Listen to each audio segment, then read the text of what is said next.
Kita masuk masa Prapaskah, masa khusus mempersiapkan diri untuk merayakan Paskah, hari kebangkitan Tuhan kita Yesus Kristus.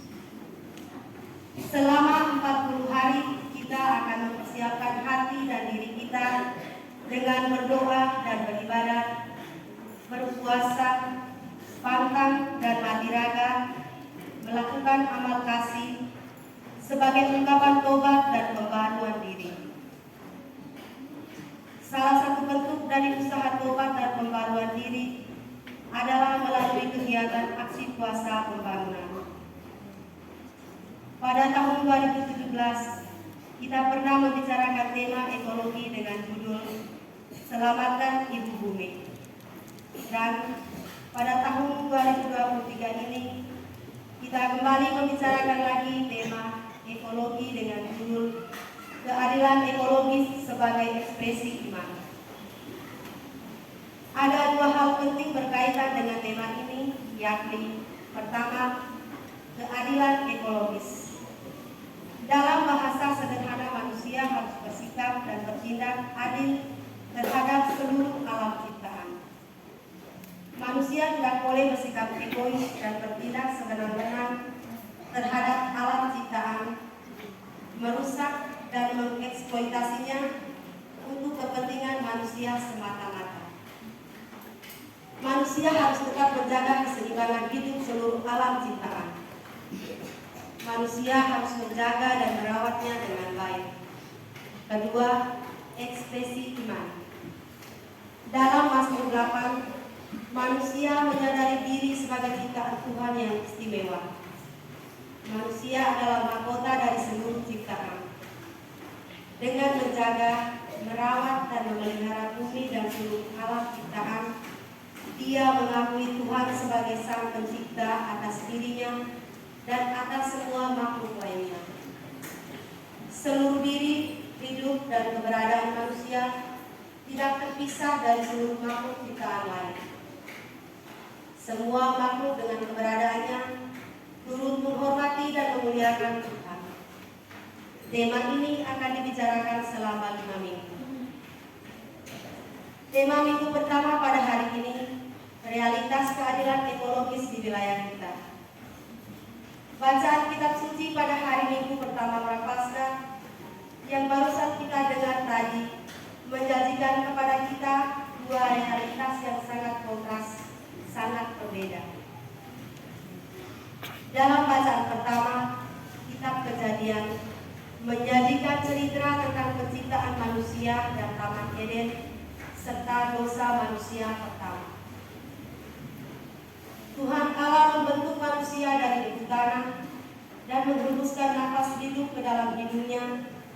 Demikianlah manusia itu menjadi makhluk hidup. Mau menunjukkan bahwa manusia pada satu sisi adalah sama dengan makhluk ciptaan lainnya. Ia berasal dari debu tanah, tetapi pada sisi lain ia sangat berbeda. Karena ia memiliki nafas hidup dari Tuhan sendiri.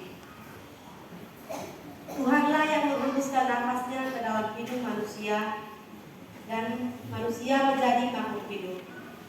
Maka manusia harus berpikir, bersikap, dan bertindak lebih mulia, lebih bermartabat dibanding semua makhluk ciptaan lainnya. Selanjutnya, Tuhan Allah membuat taman di Eden. Disitulah Tuhan Allah menempatkan manusia yang diciptakannya. Kemudian Tuhan Allah menumbuhkan berbagai jenis pohon berbuah di taman itu yang menarik dan baik untuk dimakan buahnya. Kita membayangkan sebuah taman yang indah yang ditumbuhi berbagai pohon buah, juga aneka satwa dan makhluk hidup lainnya di taman itu. Bahkan ada sungai yang mengalir membasahi taman itu. Sungai itu terbagi menjadi 4 cabang. Berarti taman itu berlimpah air, sangat hijau dan subur. Sementara Injil yang barusan kita dengar tadi menampilkan sebuah keadaan yang sangat kontras yang dihadapi Yesus, yakni padang gurun. Padang gurun berarti daerah yang tandus, kering dan gersang. Tidak ada pohon-pohon dan tidak ada air. Dan Yesus berada di padang gurun itu berdoa, bertapa, dan berpuasa selama 40 hari dan 40 malam. Itu realitas kitab suci. Bagaimana dengan realitas ekologis di wilayah kita? Apakah daerah kita masih banyak hutan yang ditumbuhi aneka jenis pohon, kayu, dan pohon buah? Apakah daerah kita kaya air, ada banyak sungai? Apakah laut kita masih bersih dan layak ikan dengan berbagai jenis biota laut yang indah dan menarik? Apakah laut kita bersih sampah, juga pekarangan rumah kita bersih sampah? Apakah kebiasaan menebang pohon dan membakar hutan masih ada di wilayah kita? Masih ada banyak pertanyaan lain berkaitan dengan realitas ekologis di wilayah kita.